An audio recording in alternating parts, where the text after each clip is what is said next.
हायो आरो जोंनि थाखाय सरकारजों फोथायनायखौ लाखिनो खामानि मावनाया जोंनि नोजोराव बियो गनायथाव आजावजाथाव जागोन होननानै जों फोथायनाय दङ। नाथाय दा आङो बेखौहाय बुंनो लुबैगोन बेफोर खामानिखौ जाफुंहोनांगौनि गुदियाव जोंनि सायाव जि बिबाना दङ बे बिबानफोरखौ लालायनानै खामानि मावनो जोङो बावहाय हिंसा हिंसि थानो नांनाय नङा, गावजों गाव एना एनि थानो नांनाय नङा, फारागा थानो नांनाय नङा, बेखौ फोजोबस्रांना लानो जों हाथारनांगोन।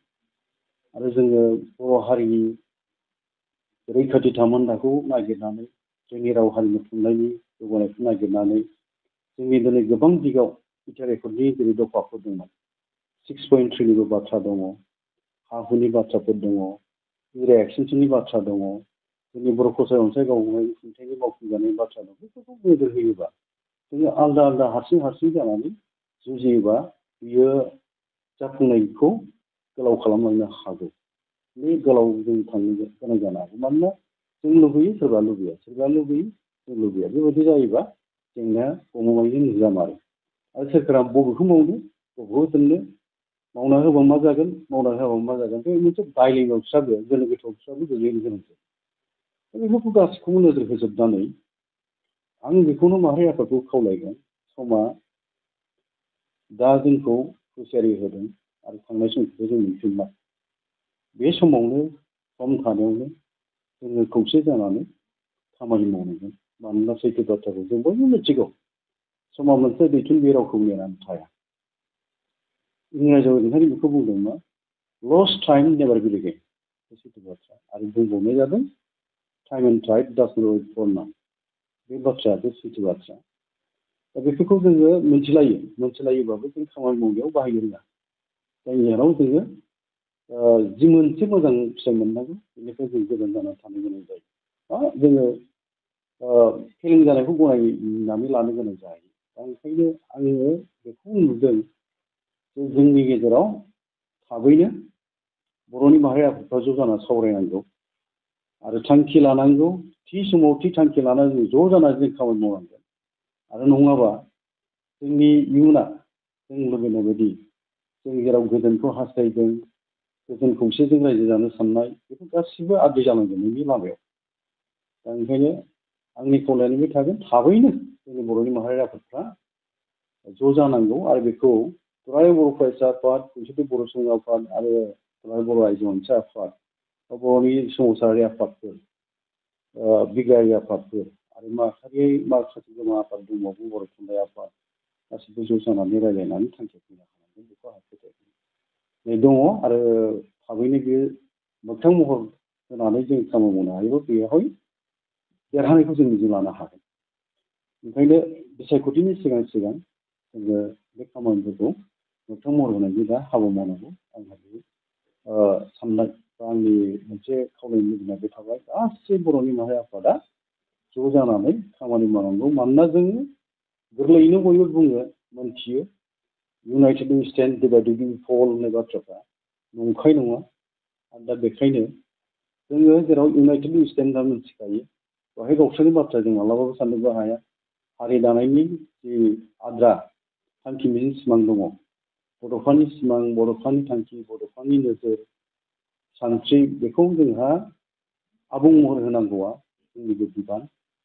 दा ओंखायनो जोङो खौसेयै नाजालांबाय थानो जुजिनांगोन आरो जुजिनाया जोंना गोलाव दंबावो, गोलाव लामाजों हान्थिबावनांगोन आंनि मोन्दांथियाव। दा बे बाथ्राफोरखौनो आङो दिनैनि खौरां मेलनि गेजेरजों नोंथांमोननि गेजेरजों आङो गासै बर'नि माहारि आफादफोरखौ, बर' सुबुंफोरखौ खौसे जानानै खामानि मावनो थाखाय खावलायहरनाय।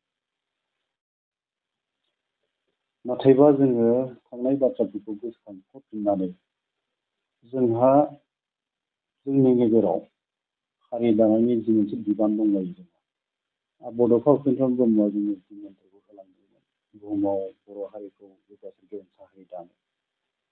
बेखौ जोङो मोनथिलायोब्लाबो मोगथाङाव महर होनो खामानि मावनायाव जों गोबां दिगावनो दिनैनि समावहाय हाबफुङाखै। दा बेनि राहा, बिनि लामा जों नागिरनांगोन। आंनि मोन्दांथियाव, आंनि साननायाव थांनाय बोथोरनि बाथ्राफोर आरो दिनैनि थासारि, बे बेजों जोङो रिजायनानै बा बेखौ जोङो बिजिरना नायोबा जों बेखौनो रोखा बुंनांगोन जे जोङो बर'फ्रा गोबां जोंनि नाजानायनि गेजेरजों जिउ बाउनायनि गेजेरजों जुजिनायनि गेजेरजों गोबां बर'साया बिदिनो पुलिसनि बुथायजों बुख्रुब जानानै गोथै सालिजोब जानानै सोरबाया जिउ बाउनानै सोरबाया जिनो हायि खालामजानानै गोबां बर' सुबुङानो धोन सम्पति सिलिंखार खालामजानाय सौहांगार खालामजानाय बे थासारिजों जोङो सौसिबोदोंमोन आरो बर'फ्रा मोनथाम गोरोबथा खालामबाय। बड'फा उपेन्द्र ब्रह्मनि दैदेननायनि गेजेरजों जागायजेननानै दिनैसिमाव बर'फ्रा मोनथाम बर'नि गोरोबथाखौ खालामनाय जाबाय। बावहाय जों मिथिलायो थांनाय 1993 मायथाइनि 21 फेब्रुवारिनि बावहाय BSc गोरोबथाखौ खालामनाय जादों। नैथि गोरोबथाखौ खालामदोंमोन भारत सरकार, आसाम सरकार आरो टटाल लिबारेशन टाइगारनि गेजेराव बे 2003 मायथाइनि 10 फेब्रुवारियाव जादोंमोन बेयो। आरो लोगोसे नैबेखौ दा जों बुंनांगोन थांनाय 2020 मायथाइनि 26 जानुवारिमोन बावहाय बर'नि थामथि गोजोन गोरोबथा बेखौ जोङो ट्राइब वेलफेयार आफादनि बर' बिथां दानि बिटिआरनि चिफ बिथांनि दैदेननायनि गेजेरजों सब अनलाइनाव थानानै बै समावहाय दैदेनदोंमोन सावरायनायखौ आरो एनडिपिनि मोनसे हान्जा आरो खौसेथि बर' सुबुं आफाद ज'है लोगो नांनानै जोङो बर'नि थामथि गोजोन गोरोबथाखौ खालामना लानानै फैयो। दा जों नुबाय माखासे बोसोर थांबाय, सम थांबाय, बाबेनलांबाय, नाथायबा मावफुंनाया दाबो सिगांनो हायाखै। आरो जों लुबैनाय बायदि मावफुंनाया जोङो जेरै लुबैदोंमोन रायजो राजा आइ आफाया बेबायदि जों दाबो मोनफुंनायनि मोनसे जे जोङो जाफुंनायखौ लुबैदोंमोन बेयो जों लुबैनाय बायदि जायाखै। बे सैथो बाथ्रा। ओंखायनो दिनैनि नैबे थासारियाव जोङो सानदों बाथ्राफोरखौ जे जोंनि गेजेराव मा जामारदों आरो सिङाव मा दङ गुबै सैथोआ मा मानो बेबायदि जादों बेखौबो मोनसे सोंनाय फैदों रायजोआव। गुबै बेखौनो जों बुंनांगोन जोंनि गेजेराव जों गोबां समाव खौसेथिनि बाथ्रा बुङो, गिदिर गिदिर बाथ्रा बुङो हारि दानायनि माहारि दानायनि बेनि गेजेरावबो नाथाय बुंनायल' जाबोदों मोगथां खामानि मावनायाव जोङो महर होनो हायाखै। गोबां दिगावनो जोङो जोंनि गेजेराव फारागफोरखौ जोङो गोथौ रोदा सुनाय बायदि नुयो। बबेबा मोनसे आयदाफोरखौ लानानै रायज्लायनाय समफ्राव बा जोंनि खामानि मावनायनि सिगांनायफ्राव मोजां मोननाय गाज्रि मोननाय गावनि मोजां मोननायजों सोरबाया खामानि मावनो नाजायो, गुबुननि मोजां मोननायखौ आजावनो गनायनो थियारि जाया बे रोखोमबो जों नुयो। दा ओंखायनो गासैबो फारागफोरखौ जों बोरै फोजोबनो हायो? फारागआथ' दं जोंनि गेजेराव आरो माहारि आफाद गोबां थाबाय थागोनबो।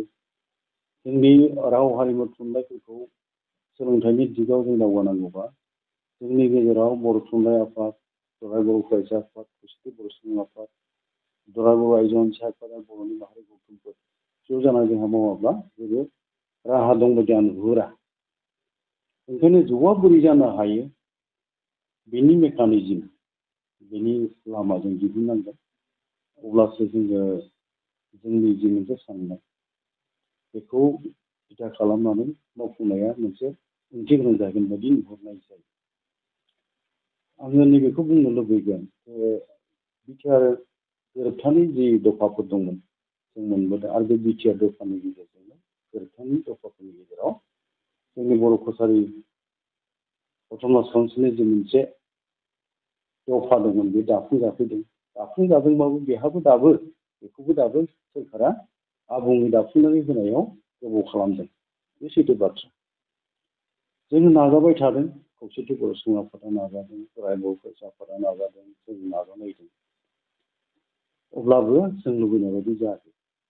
फैगासिनो थानाय नै दा सोलिबाय थानाय जानुवारि दाननि 27 अक्ट' मोनोब्लानो जोंनि गोरोबथा बिटिआर गोरोबथाया 3 बोसोराव आगान होनाया बे आबुं जासिगोन। नाथाय आं सानदों बर' कसारि अट'नमास काउन्सिला मोनसे सेटेल अट'नमास काउन्सिल बिटिसिनि बायजोआव बा बिटिआरनि बायजोआव धुबुरीनिफ्राय सौदियासिम आरो बराक जिल्लाखौ सरजाबफानानै जोंनि बर' कसारि मोनसे गावहानि खुंथायाव दानानै होदों सोरखारा। दा बेनि खामानिखौबो जों मावदोंब्लाबो जों रायजो राजाया लुबैनाय बा जों लुबैनाय बायदि जायाखै। जेरै गामि फोसावनाया दाबो जायाखै। गामिखौ फोसावैखाय बियाब दानो हानाय जायाखै। आरो दा जोङो गामि फोसावनायनि उनावसो जेराव बियाब दायो। बियाब दाखांनायनि उनावसो बिसायख'थिखौ जोङो बिहैनो हायो बा खुंहैनो हायो। बिसिम जों दाबो थांनो हायाखै। आरो जोंनि रांबावजाया जोबोद बाङाय अनजिमानि, जायनि जाहोनाव सन्तुसनिफ्राय बुंनो थाङोब्ला दुहुमनिफ्राय सदियासिम आरो बराग सेरफांखौ नायनांगौआ जोंनि थाखाय गोब्राब जादों। रायजो राजाया लुबैनाय बायदि जों खामानि मावनो हायाखै। बेवहाय जों दुखु मोनदों। नाथायबा जोङो आसामनि मानगोनां गिबि मन्थ्रि डक्टर हिमन्त बिश्व शर्मा बिथांनि सायाव जोंहा गोथौ फोथायनाय दङ आरो बिथाङा मावफुंना होगोनखौ जों फोथायदों। आरो जोङो रायलायनायखौबो लाखिबाय थादों। बिथाङाबो खोथा होनानै दङ माबा मोनसे जाहोननि थाखाय जानो हागौ मावफुंनाया एसे लेहेम जादों। दा थाबैनो बिसायख'थिनि सिगां लकसभा बिसायख'थिया जेराव फैबाय बिनि सिगां मावफुंना होनायखौ जों लुबैदों।